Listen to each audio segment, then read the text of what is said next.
अगर तुम ये सोच के वीडियो देखने आए हो कि ये कोई मोटिवेशनल वीडियो है तो ऐसा बिल्कुल नहीं है। मैं तुम्हें यहां मोटिवेट करने नहीं बल्कि सच बताने आया हूं। ना कोई इमोशनल ड्रामा, ना कोई शॉर्टकट, ना कोई ट्रिक, सिर्फ सच। और सच जानते हो क्या है? तुम सब जितने भी अभी मुझे देख रहे हो, तुम वो स्टूडेंट हो जिन्होंने साल भर तो ये सोचा था कि ऐसे पढ़ाई करेंगे, वैसे पढ़ाई करेंगे, जैसा ख्वाब में, जैसा अपने सपने में पढ़ाई करी थी, जैसा सोचा था कि ऐसे पढ़ लूंगा, वैसे साल भर पढ़ नहीं पाए। और अब जब एग्जाम में बहुत थोड़ा सा समय बचा है, सर पे एग्जाम आ गए हैं, तब मन में सवाल उठ रहा है, क्या अब मैं कुछ कर सकता हूं? क्या अब मैं टॉप कर सकता हूं? क्या अब मैं 90 प्लस स्कोर कर सकता हूं? ऐसा मन में ख्वाब है, किसी से कह नहीं पा रहे हो क्योंकि डर लग रहा है कि साल भर तो उस तरह से पढ़ाई करी नहीं है, अब कहूंगा तो कहीं बेइज्जती ना हो जाए, डर लग रहा है, अपने ऊपर शक हो रहा है, कॉन्फिडेंस नहीं है, कुछ समझ में नहीं आ रहा है, तभी तुम यहां मेरे पास आए हो। और मैं कुछ तुमसे झूठे वादे नहीं करूंगा, कोई झूठे मोटिवेशन नहीं देने आया हूं। मैं एक बड़े भाई के तौर पे जो सच तुम्हें पता होना चाहिए वो बताने आया हूं। और सच जानते क्या क्या है? सिर्फ 4 चीजें हैं, सिर्फ 4, इससे ज्यादा नहीं। 4 स्टेप है, बड़े सिंपल से स्टेप है, जिसने फॉलो किए उसके 90 प्लस, जिसने नहीं किए उसके नहीं।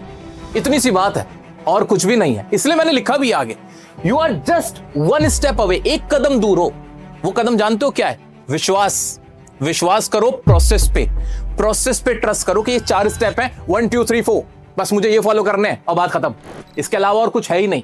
कोई इमोशनल ड्रामा नहीं, कोई मन में ओवर थिंकिंग नहीं, कोई मन में संकोच नहीं, सिर्फ एक चीज, क्या? ये 4 बातें मुझे पूरी करनी है।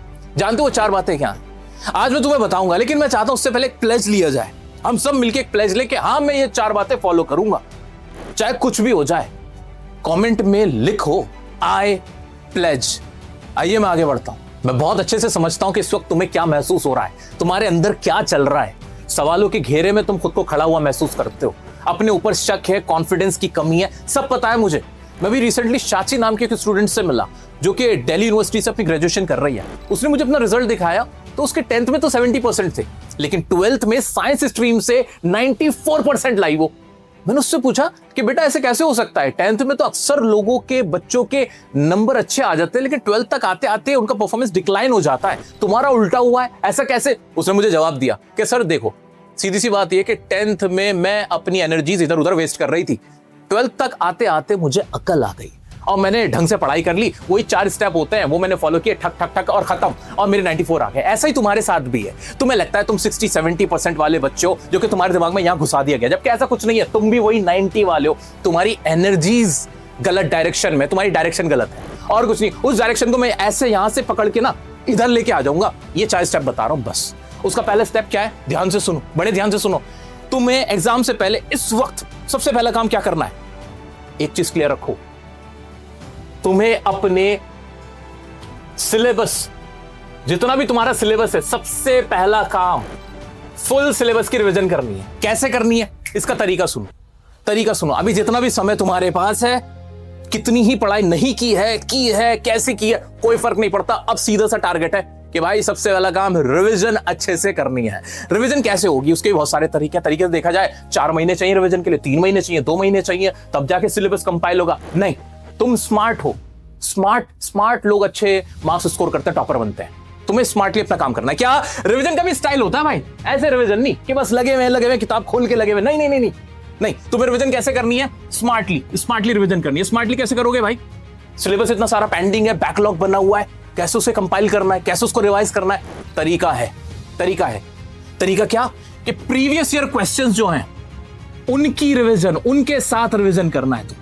कि एग्जाम में पूछा क्या जाता है, सबसे पहले उसको देखो कि यार पिछले 10 साल में, पिछले 5 साल में इस चैप्टर से कितने नंबर के क्वेश्चन पूछे गए, किस टाइप के क्वेश्चन पूछे गए, ये तुम्हें लगाना है। ये होमवर्क तुम्हें करना है, किसी टीचर, ट्यूटर, एजुकेटर पे डिपेंड नहीं होना है।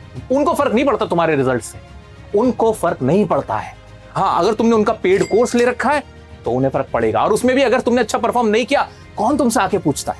कोई तुमसे नहीं पूछने वाला कि बेटा तेरे नंबर तो कम रह गए, नहीं क्या करना है? नहीं, उन्हें मतलब नहीं। वो ढूंढते टॉपर्स को। अरे 90 वाला कौन है जिसने मुझसे पढ़ाई करी थी, उसका फोटो लगाऊंगा बड़ा।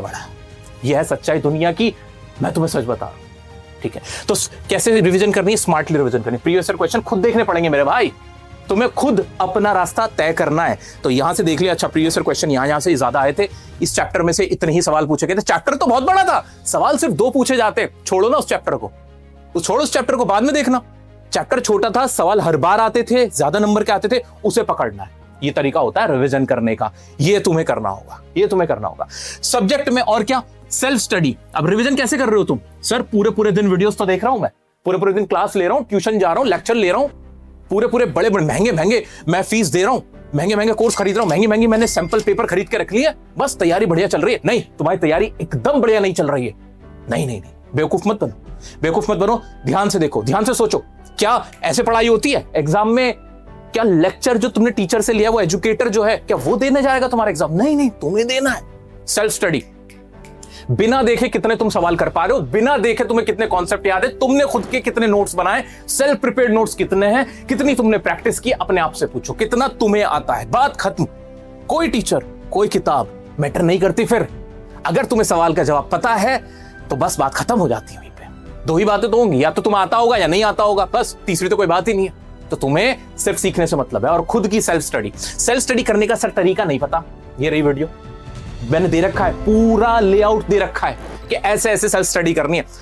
2x पे भी देखोगे पता चल जाएगा कि कैसे सेल्फ स्टडी करनी। सिखा दिया मैंने, एक बड़े भाई के तौर पे सिखा दिया कि सेल्फ स्टडी ऐसे होती है, वो देख लो, हो गया तुम्हारा काम। तो सेल्फ स्टडी करनी है, प्रीवियस ईयर क्वेश्चन से तुम्हें अपनी तैयारी शुरू करनी है। इस तरह से तुम्हें अपनी पूरी रिवीजन को कंपाइल करना। और रिवीजन करनी कैसे है? क्या एक बार करके छोड़ देना है? नहीं, कम से कम प्लान होना चाहिए 5 टाइम्स रिवीजन का। कितना? 5 टाइम्स रिवीजन। 5 टाइम्स का प्लान क्या है? एग्जाम से पहले कम से कम 5 बार तुम्हारी रिवीजन होनी चाहिए उस टॉपिक की। जो भी टॉपिक है उसे इतना हल्का बना दो, इतना बेकार बना दो कि रट जाए तुम्हें। बार बार सेम चीज को रिपीट करना है, बस यही कंसिस्टेंसी इज द की।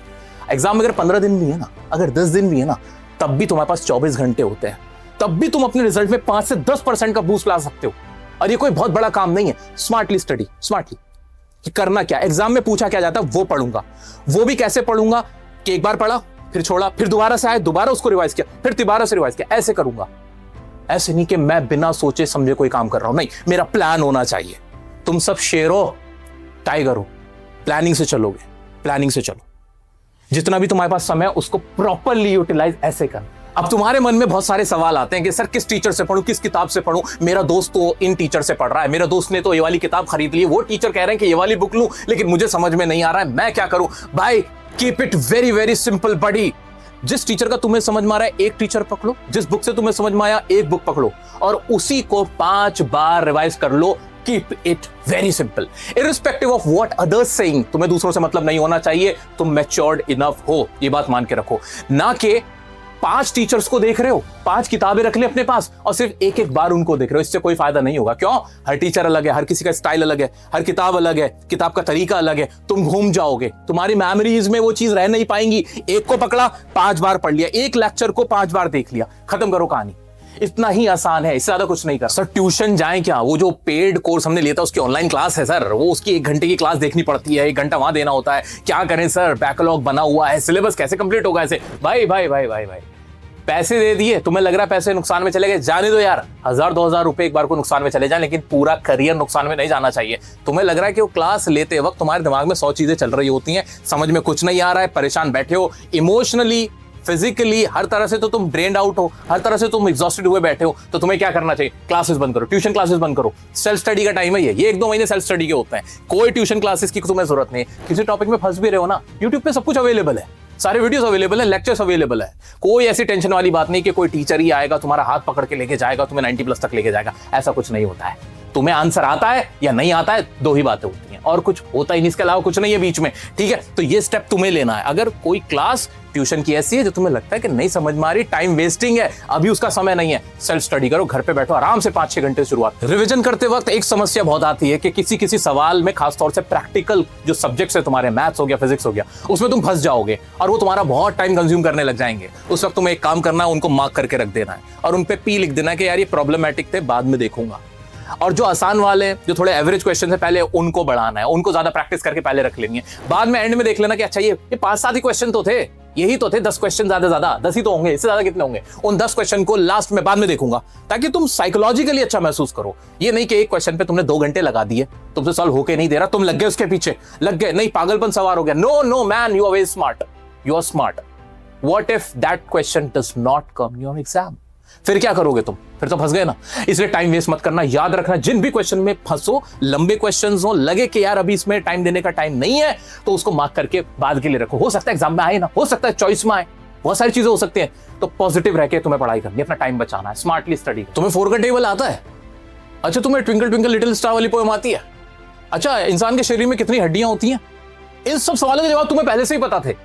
इन सवालों के जवाब अगर मैं तुम्हारे सामने प्राइम मिनिस्टर को भी खड़ा करके पूछूं, 1000 आदमी सामने बैठा हो, क्या जवाब दे पाओगे? बिल्कुल दे पाओगे, सीधा सीधा सा दे दोगे, क्योंकि ये आसान थे। तुमने इतनी बार कर लिए, इतनी बार सुन लिए, सोच लिए, बोल लिए कि अब तुम्हारे दिमाग में ना रट सा गया है। वही हाल होता है 90+ लाने वाले का। क्या 5 बार रिवीजन? 5 बार, 5 मैंडेटरी है भाई। 5 रिवीजन तुम्हारी एग्जाम से पहले होनी चाहिए। और अगर जिसने ये 5 बार का क्राइटेरियन फुलफिल कर लिया, उसका कॉन्फिडेंस पीक पे होगा, उसके नंबर अपने आप अच्छे आएंगे। ये सब कुछ प्रैक्टिकल है, इसमें कोई इमोशनल ड्रामा नहीं है, ये कोई खामखा का मोटिवेशन नहीं है। ये बहुत प्रैक्टिकल अप्रोच है किसी भी एग्जाम को टैकल करने का। अब ये एग्जाम में 5 बार रिवीजन करने से मैं क्या करना है, हमें क्या है, सेकंड स्टेप क्या है मेरा? सेकंड स्टेप पता है तुम्हें क्या करना ही करना है, मैंडेटरी है, प्लेज लिया है तुमने। वो क्या? Exam before exam. इसका मतलब क्या है सर? भाई साहब, कुछ करना ना करना, 1-2 क्वेश्चन की अगर रिवीजन ना हो पाए, वो एक बार को स्किप कर देना, उसे मिस आउट कर देना, कोई दिक्कत नहीं। एक चैप्टर अगर रह गया हो, एक बार को उसको छोड़ देना। लेकिन जितना आप पढ़ चुके हो ना, जितनी रिवीजन कर चुके हो, एक बार उसका टेस्ट ले लेना। उसका मतलब क्या होता है कि एग्जाम से 2 दिन पहले, 3 दिन पहले तुम्हें कम से कम अपना खुद का एक सेल्फ एग्जाम लेना है। वो एग्जाम कैसा होना चाहिए? वो एग्जाम ऐसा होना चाहिए बिल्कुल वही 3 घंटे का, जैसे तुम्हारा बोर्ड का एग्जाम है, जो भी तुम्हारा फाइनल एग्जाम है, उसमें तुम बैठे हुए होते हो, उतना ही खुद को समय देना है। वैसे ही कोई सैंपल पेपर प्रीवियस ईयर का उठा लेना है, उसको सॉल्व करना है, बिल्कुल उसी कंडीशन में, ताकि तुम प्रिपेयर्ड हो, बिल्कुल पहले से ही तैयार हो कि यार ये तो मैंने पहले दे रखा है। फिर जब तुम रियल वाले एग्जाम में बैठोगे, कौन सा डर, कहां का डर, कॉन्फिडेंस। अब मुझे कुछ ज्यादा समझाने की जरूरत नहीं है, क्योंकि तुम्हें सच पता चल रहे हैं। ये सच्चाइयां हैं उन टॉपर्स की, सो कॉल्ड टॉपर्स की, जिनको तुम टॉपर्स कहते फिरते हो, जिनको दुनिया टॉपर्स कहती फिरती है। वो टॉपर्स कोई अलग से एलियन नहीं है, वो तुम जैसे ही हैं, बस रिवीजन ज्यादा कर रखी है और कुछ भी नहीं। तुम भी ज्यादा कर लोगे और इस तरह से करना है। मानते हो मेरी बात को? अब इसमें भी तुम्हारा मैंने एक फायदा करा दिया है। इंग्लिश के लिए तुम्हें 5 बार रिवीजन खुद से करने की जरूरत नहीं है, तुम्हारा भाई करवा रहा है। एक रिवीजन करवा भी चुका हूं, प्री बोर्ड में बच्चों ने धूम मचा दी है। 10th 12th दोनों के करवा चुका हूं, 11th 9th के भी करवा रहा हूं। कम्युनिकेटिव की भी मैं यहां पे जबान देके जाता हूं कि तुम्हारी अच्छी से रिवीजन करा दूंगा, क्लास 10th की कम्युनिकेटिव की। तो टेंशन लेने की जरूरत नहीं। इंग्लिश का सब्जेक्ट निकाल के रख दो, मैं संभाल लूंगा, अच्छा जाएगा पेपर इंग्लिश का तुम्हारा। दोस्तों, रिवीजन का प्रेशर हमारे सर पे इस कदर चढ़ा हुआ होता है कि हम पेपर को प्रेजेंट ही नहीं कर पाते। जितनी नॉलेज आती भी होती है ना, उसको भी ढंग से उड़ेल नहीं पाते और नंबर नहीं मिलते हैं। टॉपर्स लोग क्या कर रहे होते हैं, जिनके नंबर अच्छे आ रहे होते हैं, उन्होंने क्या खास किया होता है भाई? उनकी कॉपीज जाके देखो। पेपर प्रेजेंटेशन ये भूलना मत। जानता हूं कि प्रेशर में हो, जानता हूं कि लग रहा है कि अभी आता नहीं है, जानता हूं कि तुम्हें इस वक्त ये है कि किसी तरह सिलेबस रिवाइज कर लूं, लेकिन एग्जाम से पहले इस चीज का ध्यान रखना है। क्या? अपनी अभी रिवीजन के टाइम पे इन चीजों की प्रैक्टिस करते हुए चलना। क्या? कि कोई भी आंसर लिख रहे हो, चार्ट का इस्तेमाल जरूर करो, डायग्राम की प्रैक्टिस जरूर करो, अभी से करते हुए चलो। चाहे थियरी पेपर ही क्यों ना हो, उसमें भी तुम्हें चार्ट, डायग्राम यूज करने ही करने हैं। मैथ्स के फॉर्मूले हैं, फिजिक्स के फॉर्मूले हैं, अकाउंट्स है, जो भी ऐसे प्रैक्टिकल सब्जेक्ट है, उनके फॉर्मूले आपको लिखने हैं, मेंशन करने हैं। आपको पेन से हाईलाइट करनी है उन चीजों को, अंडरलाइन करने हैं उन पॉइंट्स को जो इंपॉर्टेंट हैं। अच्छे से साफ सुथरा पेपर लिखना ही लिखना है। बहुत सारे बच्चों के मन में कॉन्फिडेंस नहीं होता, मेरी राइटिंग खराब है, हैंड राइटिंग खराब है। मैं साबित कर सकता हूं 1000 तरीके से कि जिनकी बेड हैंड राइटिंग होती है वो ब्रिलियंट होते हैं, ब्रिलियंट होते हैं। दिखा सकता हूं, उठा के तुम देख लेना किसी आईएएस ऑफिसर को, किसी बहुत बड़े डॉक्टर को, आईआईटीएन को, किसी को भी देख लो, हैंड राइटिंग गंदी होती है, बिल्कुल गंदी जिसे कहते हैं। लेकिन उनकी जो क्रिएटिविटी होती है, उनका जो टैलेंट होता है, भाई मास्टर लोग होते हैं। तो गुड हैंड राइटिंग हो ना हो, साफ हैंड राइटिंग होनी चाहिए, नीट एंड क्लीन लिखना है। पेपर प्रेजेंटेशन भाई ये पता होना चाहिए, ये तुम्हें करना है, मैंने नहीं किया था, तुम करना। चार्ट बनाने ही हैं, हर सब्जेक्ट में ट्राई करना है, अलग अलग ढंग से ट्राई करना है, ये सब कुछ तुम्हारे लिए मैंडेटरी है। अब last but not the least, 4th last step है, जिसने 3-4 स्टेप कर लिए, मैं दावा करता हूं, मैं वादा करता हूं, मैं प्रॉमिस करता हूं, गारंटी लेता हूं भाई, रिजल्ट मैक्सिमम ही होने वाला है, कम नहीं हो सकता है। फोर्थ क्या है हमारा स्टेप? Time management. पेपर आता है कि नहीं आता है, उसमें हम इतना फंसते हैं, ये सोचते ही नहीं कि पेपर छूट ना जाए। क्या तुम्हारे पास अगर 7 पेपर हैं तो 7 के 7 पेपर तुम पूरे करके आओगे 100 नंबर के या 80 नंबर के अगर होते हो? क्या लगता है तुम्हें पूरे करके आओगे तुम्हें लगता है ऐसा? अभी तुमने इस बारे में सोचा ही नहीं है, तुम्हारे इस तरफ ध्यान ही नहीं है कि यार पेपर छूट ना जाए। भाई पेपर पूरा करोगे तभी तो पूरे नंबर मिलेंगे। हम करते क्या है, एक ही सवाल में बस घुसे रहते हैं, अपना टाइम पूरा वहीं लगा देते हैं। ये होता क्यों है? क्योंकि हमने एग्जाम से पहले एग्जाम लेके अपना नहीं देखा था, हमने नहीं देखा था अपने एग्जाम से पहले एग्जाम। जो हमें आता था एटलीस्ट उसमें तो हम डैम श्योर होते, उसको तो हम अच्छे से लिख चुके होते, हमें पता होता कि एक बार तो लिख चुका हूं, दोबारा तो लिखना, लिख दूंगा एकदम करेक्ट। लेकिन हमने ऐसा नहीं किया हुआ था। तो इसका डायरेक्ट कनेक्शन है टाइम मैनेजमेंट का एग्जाम बिफोर एग्जाम से, कि एक बार पूरे पेपर की 3 घंटे बैठकर प्रैक्टिस करनी है, लिख कर देखना है कि कैसे पूरा पेपर मेरे को करना है। ये पता होना ही चाहिए। इसके अलावा कुछ है नहीं है, इसके और कोई अल्टरनेट नहीं है, ऑप्शन ही नहीं है, मैंडेटरी है। ये मान के चलना है तुम्हें। तुमने वादा किया खुद से, करोगे तुम, मेरे लिए करोगे, अपने लिए करोगे, हमें करके रहना है और हमारा रिजल्ट फिर बदलेगा ही बदलेगा।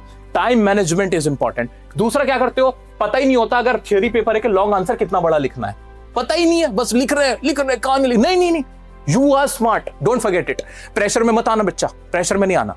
120 वर्ड्स में वर्ड्स देखो, गिनो लाइंस, 120 है तो 120, 40 वर्ड्स में तो 40 की जगह 50 कर दो, ज्यादा से ज्यादा, बस इससे ज्यादा नहीं।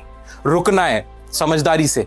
और ये मैं बार बार कह रहा हूं, इसका सीधा सा कनेक्शन सेकंड स्टेप से है, ये वाला तुम्हें करना है, फिर तुम्हें इसमें दिक्कत नहीं आएगी। टाइम मैनेजमेंट की कुछ भी करना है, पेपर छोड़ना नहीं है। मैं तुम्हारे साथ खड़ा हूं। कहां दिक्कत आ रही है तुम्हें इन चारों स्टेप में, कहां फंस रहे हो, कहां प्रॉब्लम में हो, कमेंट कर देना, भर देना। जितने तुम्हारे में कमेंट्स देखूंगा उतने ही टॉपिक्स पे, उन टॉपिक्स पे कम से कम मैं जरूर तुम्हारे लिए वीडियो बनाऊंगा। मैं तुम्हें समझाऊंगा, बताऊंगा। ये रहा इंस्टाग्राम पेज मेरा, पर्सनली चेक करता हूं तुम्हारे मैसेज, ऊपर से चेक कर लेता हूं। जो भी मुझे लगता है प्रॉब्लम में उसको जवाब देता हूं, ज्यादा प्रॉब्लम में जवाब देता हूं, और ओवरऑल प्रॉब्लम को देखते हुए यहां वीडियो बना डालता हूं ताकि तुम्हारी मैं हेल्प कर सकूं। मुझे तुमसे कुछ नहीं चाहिए, सिर्फ तुम्हारे नंबर चाहिए, वो भी तुम्हारे लिए, तुम्हारे माँ बाप के लिए। अपने पेरेंट्स के लिए तो करोगे ना इतना। वीडियो को शेयर करो अपने सभी ग्रुप्स में, अपने सभी टीचर्स के साथ। और अगर तुम्हें जरा सा भी खुद से प्यार है, अपने पेरेंट्स से प्यार है, तो ये 4 चीजें फॉलो करो अभी से, आंख बंद करके शुरू हो जाओ। Wishing you good luck.